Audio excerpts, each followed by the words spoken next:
101 things to tell the bill collector.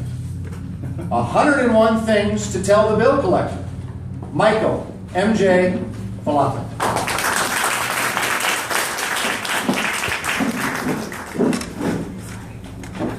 Imagine with me for a moment, 5 years, 10 years, 15 years ago, we're back in the 1990s. I'm sitting at home on unemployment and disability. The prior 5 years, I was a bill collector. Back in the 1990s, remember we had computers with dot matrix? I was working on a mainframe, very hard to push keyboard. So I ended up with carpal tunnel. I was on disability that long because I have veterans health care. It took a year and a half just to get the operation. I'm in my home office. Now imagine this. I'm looking out the bay window. Every single day, the FedEx truck comes up the street, stops at one of my neighbor's house. The next day it stops at a different neighbor's house. Third day, across the street from me. It's like one of those old Steve Martin movies. He never stops at my house. Now, I came up with a manuscript while I was sitting there that I typed with one hand, because this hand was in a cast.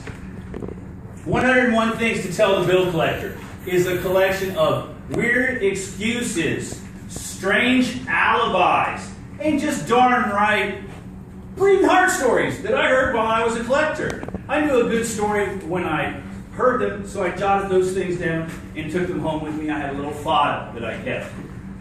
I submitted my manuscript, 101 Things to Tell the Bill Collector, to a publisher.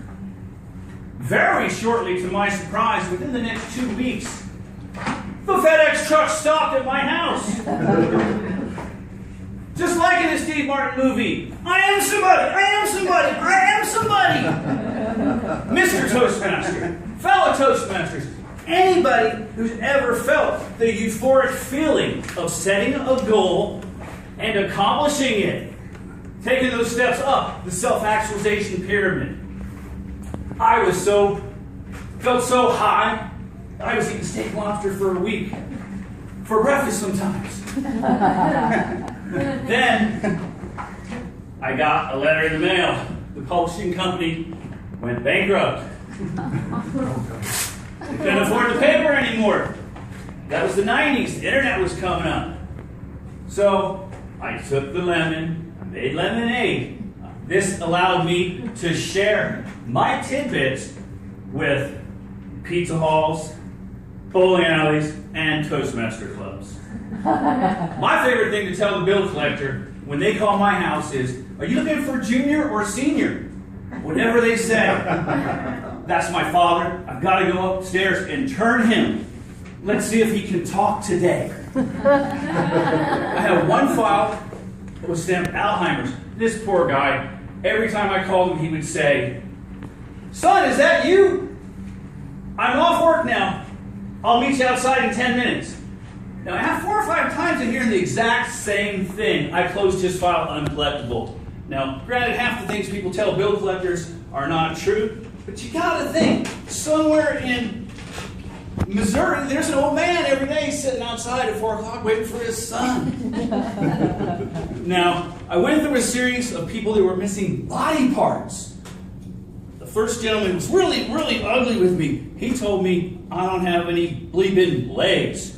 When I grow legs, I'll pay that bill.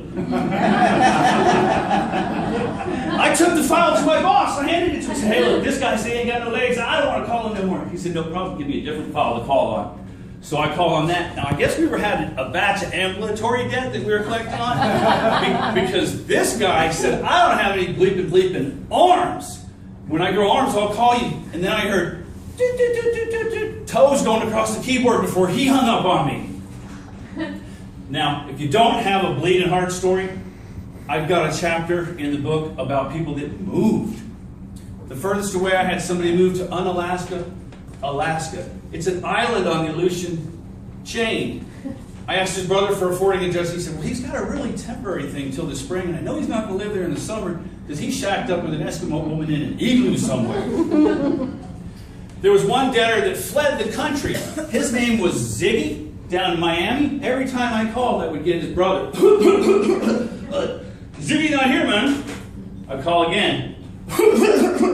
Ziggy's at work.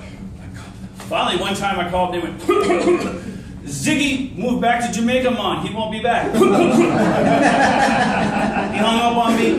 I closed the file, uncollectible. I knew I was dealing with a bunch of stoners. I even got a chapter in the book on dinner table tidbits, because that's when the bill collector calls you the most. They can't get you during the day. I've had people tell me, I can't pay you, I'm eating ramen noodles. I can't pay you rice and beans. One old gentleman, and I believed him, he said he was on Social Security, he was eating dog food. Now, I had to ask him what flavor. He told me right off the bat, generation, beef parts and gravy. One of the most memorable files that I was collecting on, I was getting the promise to pay. We were getting ready to do a check over the phone. And all of a sudden, open up. Shoot, man, it's the police. I gotta go. Flush. If you see my book at the store, 101 Things to Tell the Bill Collector, buy it. I'll autograph it for you. I'm going to leave you with probably the strangest or the weirdest one that I heard. I had a he that became a she. She changed her name and told me she wasn't going to pay the bill because she wasn't sure the debt was transferable. Mr. Toastmasters.